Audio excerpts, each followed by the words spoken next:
Ya, teman-teman, kita ketemu lagi di kelas perencanaan media komunikasi pemasaran.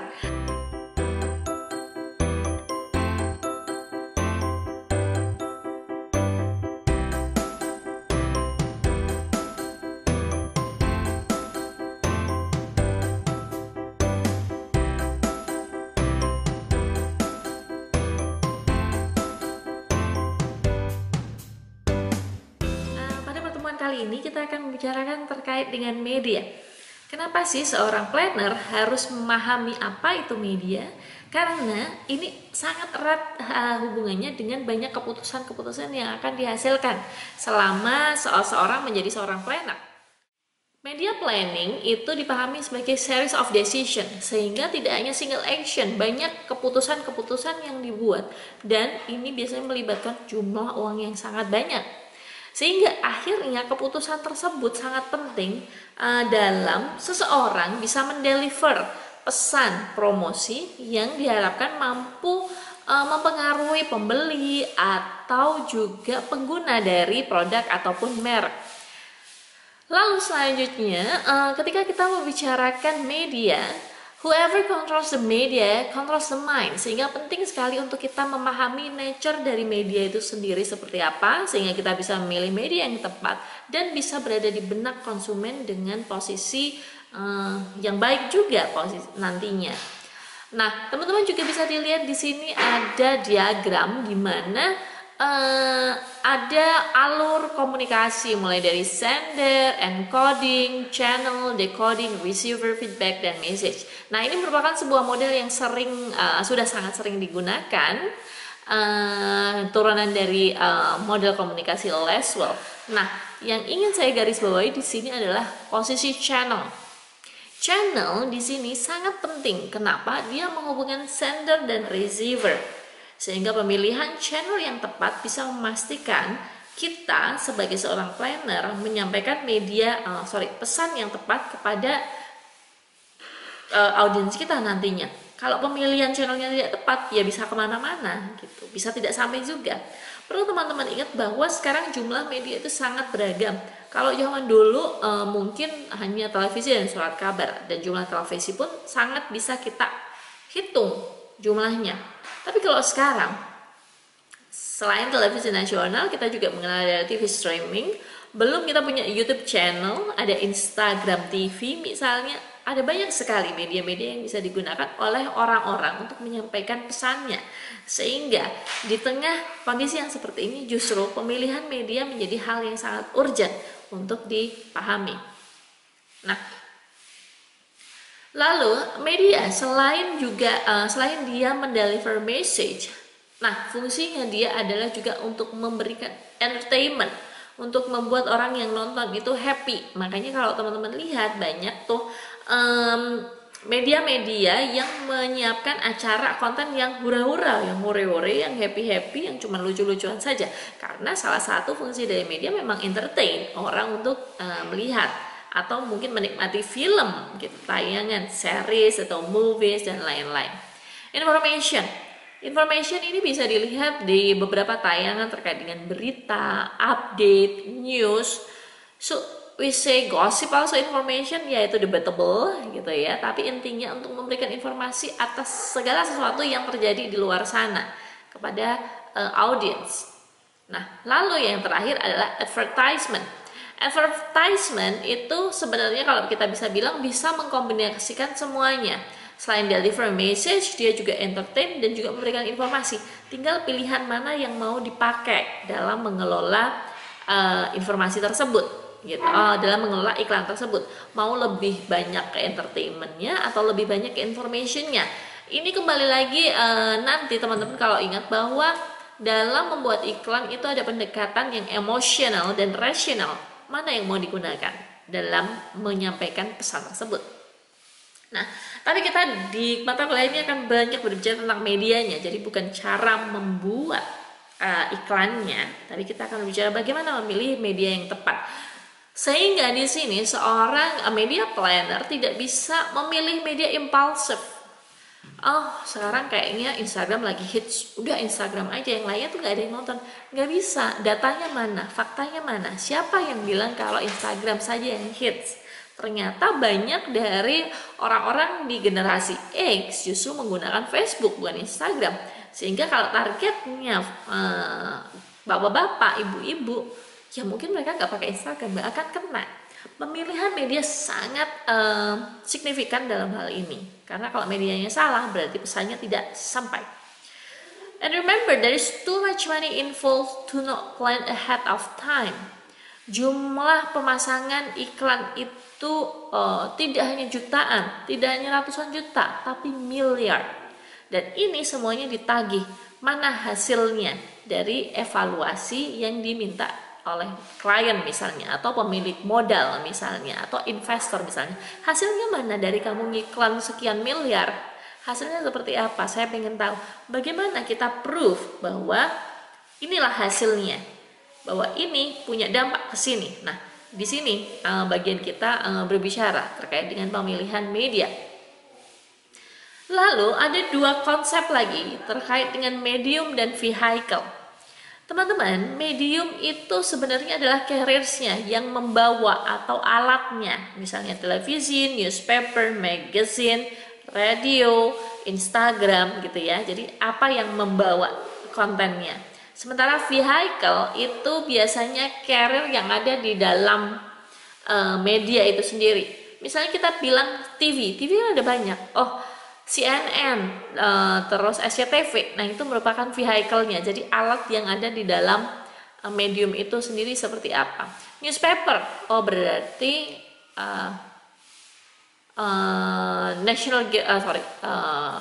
apa sih namanya, KR, Kompas gitu ya, itu vehicle-nya. Nah, lalu selanjutnya adalah terkait dengan persaingan media. Persaingan media semakin lama membuat beberapa media tradisional itu gulung tikar. Mungkin teman-teman sudah baca beberapa surat kabar tutup, sudah tidak beroperasi lagi. Televisi banyak yang masih ya, tapi kayak setengah hidup, setengah mati gitu. Terakhir kalau di Jogja itu kemarin sempat isu misalnya kedaulatan rakyat yang sudah puluhan tahun itu mau close. Bernas sudah tutup misalnya, dan kita nggak tahu siapa lagi yang akan close, tidak tayang lagi, tidak cetak lagi. Kenapa? Karena persaingannya semakin tinggi gitu. Kalau tidak bisa bertahan di tengah persaingan ini, ya pasti akan gulung tikar. Hanya saja beberapa media dengan cerdas kemudian shifting ke digital. Teman-teman bisa lihat di sini ada chart terkait dengan penggunaan media digital secara global. Di tahun 2017 saja dengan total populasi 7 miliar orang, penggunanya itu sudah separuhnya. Jadi 50% itu sudah menggunakan digital. Lalu 37%-nya itu sangat aktif di sosial media. Jadi kalau mau grab itu kesempatannya sangat tinggi sekali. Dan 66% itu menggunakan mobile. Jadi kalau mau iklan bisa kita lebih spesifikkan ke sosial media dan mobile. Karena iklan untuk yang ditayangkan di laptop, di PC dan di mobile itu nanti beda lagi bentuknya. Nah, kalau kita lihat data yang tahun 2017, sekarang kita pindah ke tahun 2019. Jumlah dari manusianya gitu, populasinya tidak terlalu banyak berubah, hanya saja mobile usernya naik, oke. Lalu internet usernya penetrationnya juga naik 7%, lumayan besar. Lalu social media usernya naik cukup signifikan, sampai ke 45%. Jadi kita bisa lihat dari tahun ke tahun jumlah pengguna media digital itu semakin tinggi, sehingga untuk orang-orang yang masih memilih tradisional media ini harus dilihat pertimbangannya, sisi positif dan negatifnya, karena memang kita harus tahu bahwa beberapa orang masih memilih tradisional media, tapi banyak orang yang sudah beralih ke digital. Sehingga ini menjadi salah satu faktor pembuatan keputusan kita nantinya dalam menentukan media mana yang paling tepat. Lalu nantinya kita juga akan berbicara lebih dalam terkait dengan generation. Ada pertemuan di mana kita akan membicarakan generation secara spesifik. Tapi kalau kita lihat di sini salah satu contohnya adalah tentang generation Z. Teman-teman, saya rasa ini kebanyakan di sini adalah generation Z yang lahir antara tahun 95 sampai 2012 dan mereka dikenal sebagai true digital native. Jadi mereka tumbuh bersama digital. Beda dengan saya misalnya, saya itu Y gitu ya, Y tahun 80-an, sehingga saya mengenal yang namanya internet itu baru pas sekitar mungkin SMA, kuliah. Jadi separuh perjalanan hidup itu sekitar 15 tahun itu tidak mengenal yang namanya internet dan digital. Dan waktu itu pun mengenal pun kondisinya masih sangat limited, masih sangat terbatas sekali gitu. Tidak seperti sekarang ya, kita kemana-mana pegang gadget, kita cek mana-mana, tinggal googling, buka Instagram dan lain-lain. Dulu itu sangat ya nggak kayak gitu, very conventional. Tapi kalau sekarang kita bisa lihat bahwa sedikit-sedikit cek ada di Google, cek di YouTube, cek di Instagram, cek buka Twitter dan lain-lain. Nah, kalau dilihat di sini diagramnya, kebanyakan memang konsumsi media dari generation Z itu adalah mengonsumsi YouTube dan Instagram. Jadi dua media ini yang sangat erat sekali hubungannya dengan generation Z. Tapi mungkin seiring dengan berjalannya waktu akan sedikit berubah, karena kalau kita tahu sekarang Snapchat sendiri sudah nggak eksis lagi gitu ya misalnya. Gitu. Dan aku nggak ngerti apakah kemudian Twitter akan tetap bertahan, Pinterest apakah masih akan tetap di sana atau nanti akan berubah bentuk. Tapi intinya semuanya tetap di digital. Nah, dengan adanya digital maka akan sangat berubah dunia media itu sendiri. Kalau dulu teman-teman lihat di TV semua orang itu menggunakan televisi. Gitu. Lalu tahun 2012 ketika muncul cable TV, orang-orang mulai pindah nih, ada yang ke cable TV. Lalu semakin kesini orang semakin pindah ke online. Jadi nonton semuanya tuh via online, nggak perlu nungguin di TV. Tinggal cek di YouTube, cek di IG Live, IGTV misalnya dan lain-lain. Intinya semakin kesini yang namanya audiens itu mau menonton apa yang mereka mau tonton. Mereka tidak mau di-steer oleh media. Kalau dulu kita mau nonton jam 7 adanya sinetron A, ya udah nonton sinetron A. Nggak bisa ada pilihan yang lain, kita cari channel yang lain pasti juga mirip-mirip gitu. Oh, kalau mau nonton berita berarti jam 7 pagi, ya udah jam 7 pagi manteng di depan televisi misalnya. Tapi kalau sekarang enggak, aku mau nonton berita jam 10 kek, jam 10 malam kek, jam 12 siang, aku tinggal buka saja karena datanya sudah tersimpan secara online. Sehingga semakin ke sini ada yang namanya niche audience, semakin spesifik, semakin kecil segmennya dan semakin individualis keinginannya. Sehingga beberapa platform digital itu menawarkan targeting secara individu. Individu yang seperti apa yang kamu mau targetkan misalnya dalam iklan? Individu yang menyukai buku X, individu yang suka movie A, individu yang suka outdoor sport misalnya. Jadi itu akan sangat mempengaruhi nantinya pemilihan targeting dalam pemasangan iklan. Nah, lalu selanjutnya adalah smart framework. Dalam smart framework kita harus ingat bahwa membuat rencana semuanya itu harus dengan smart. S singkatan ya, smart ya. S itu spesifik, harus jelas kita menggunakan apa. M measurable, bisa diukur. Fungsinya adalah nantinya untuk sebagai sarana evaluasi. Achievable, bisa dicapai, enggak terlalu di awang-awang misalnya ya. Relevant, apakah sudah sesuai dengan apa yang kita inginkan. Lalu time bound, ada timeline-nya, ada deadline-nya, jadi enggak diolor-olor gitu ya maksudnya ya. Sehingga di sini a brand is no longer what we tell customer it is what consumer tell each other it is. Ini sangat penting untuk memahami konsumen dulu, kemudian kita membuat framework dalam merencanakan media nantinya. Dan ingat, dalam membeli media, dalam menentukan media tidak bisa impulsif gitu, karena too much money involved. Nah, lalu kalau kita lihat perkembangan media itu sebenarnya semakin ke sini itu semakin tentunya semakin maju ya. Kalau zaman dulu misalnya 1000 tahun yang lalu itu orang-orang masih menggunakan sistem barter. Nah, kemudian 400-500 tahun yang lalu orang-orang itu sudah pakai traditional marketplace, jadi pasar tapi tatap muka.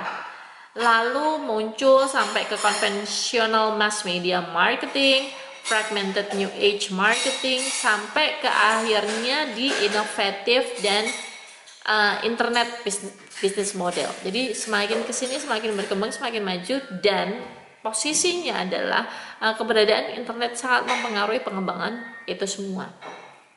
Nah, teman-teman lalu juga lihat di sebelah sini. Nah, kalau di sini ini kelihatan bahwa ini media-media tradisional gitu ya. Ada billboard, radio, newspaper, television, direct mail. Ini merupakan media-media tradisional yang dulu sering sekali digunakan.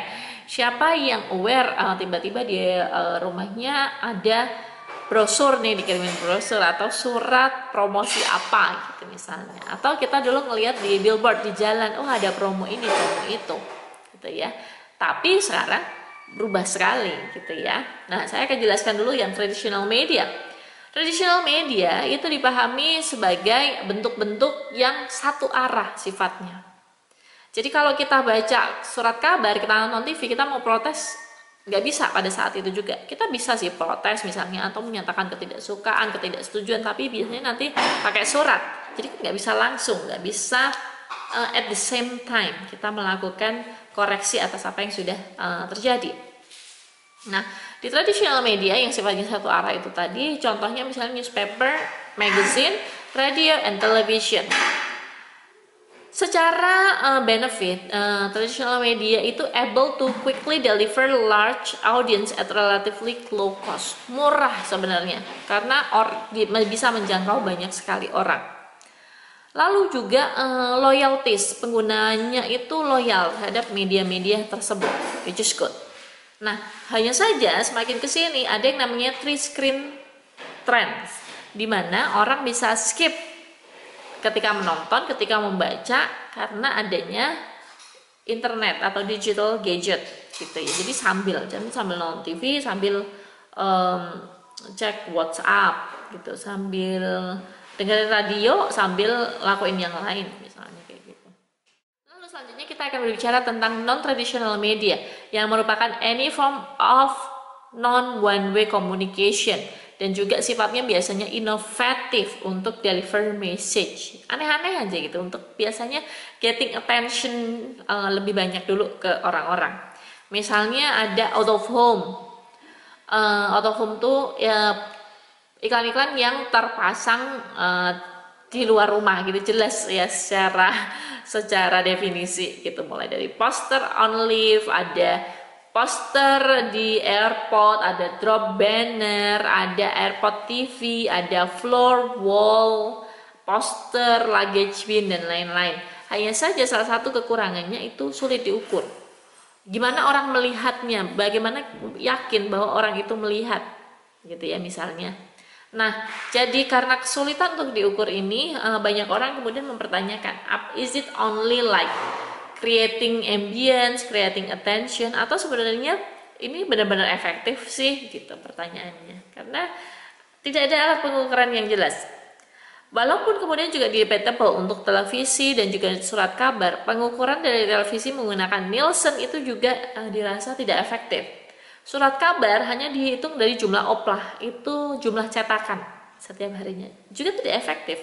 Karena kalau kita tahu di beberapa desa misalnya, satu surat kabar dipasang tuh di papan, lalu orang yang baca satu desa gitu. Jadi dihitungnya satu tapi sebenarnya yang baca banyak.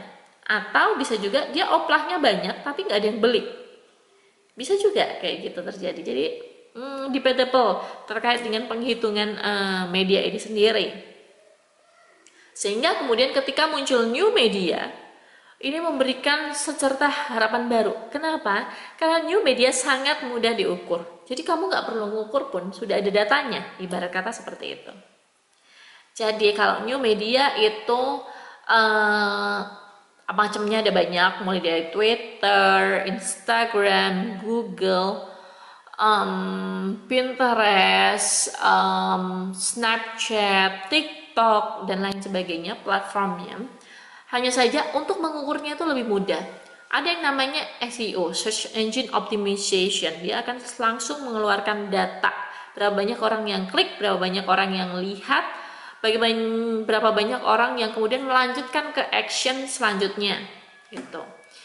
Lalu juga ada beberapa metode, misalnya pay per click advertising, content marketing. Content marketing itu yang sifatnya ada story-nya, gitu. Misalnya web series. Kalian sendiri sebagai audiens bisa tahu berapa banyak orang yang nonton video web series yang diupload di YouTube, ya kan? Nah, sebagai user saya bisa lihat lebih jauh dari itu. Misalnya yang nonton 10.000. 10.000 ini demografinya seperti apa? Cowok, cewek, lokasinya di mana? Usia berapa, pendidikannya seperti apa, itu saya semuanya bisa akses gitu. That's the power of consumer data di digital media. Lalu juga ada social media, ada email marketing. Lalu juga kalau traditional media ada banyak sekali ya modelnya. Nah, berbicara tentang online media atau new media, itu merupakan segala bentuk komunikasi yang terjalin menggunakan interaksi di internet. Intinya kayak gitu. Jadi semudah itu. Dan bentuknya bisa bermacam-macam. Bentuknya bisa iklan yang sama bisa muncul di Facebook, bisa muncul di Instagram, bisa muncul di YouTube dengan kompleksitas yang mungkin sedikit berbeda. Karena tipikalnya kan beda. Yang muncul di PC dan muncul di gadget, di handphone pun akan berbeda bentuknya. Gitu. Nanti kita akan dalamin lagi lebih detail lagi terkait tiap-tiap media itu sendiri. Jadi kita briefly saja untuk topik hari ini. Lalu selanjutnya itu adalah specialized media. Specialized media itu benar-benar media yang dibuat untuk komunitas tertentu, untuk target yang sangat spesifik dan disebut sebagai niche media. Kecil gitu, niche media. Biasanya mengakomodir specific interest, specific hobby gitu. Saluran televisi golf. Jadi isinya orang main golf aja gitu, 24 jam. Siapa yang mau nonton? Ada orang yang memang spesifik sangat menyukai golf dan ingin mengkonsumsi segala informasi terkait dengan golf, termasuk cara orang mukul itu kayak gimana sih. Oke, selain golf, misalnya ada media memang spesifik membicarakan terkait dengan sepeda. Orang nonton, orang naik sepeda gitu ya, di gunung, di kota, di pantai, di mana-mana.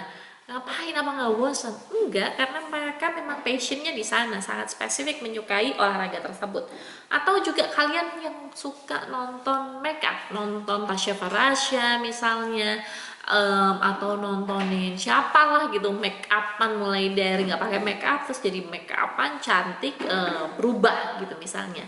Atau memahami teknik shading, cara membuat alis, cara merangkai atau menata rambut misalnya, itu sangat spesifik sekali. Tapi banyak sekali orang yang memang menyukai konten-konten yang seperti itu sekarang, sangat sesuai dengan dirinya pada saat itu, hobinya tuh apa.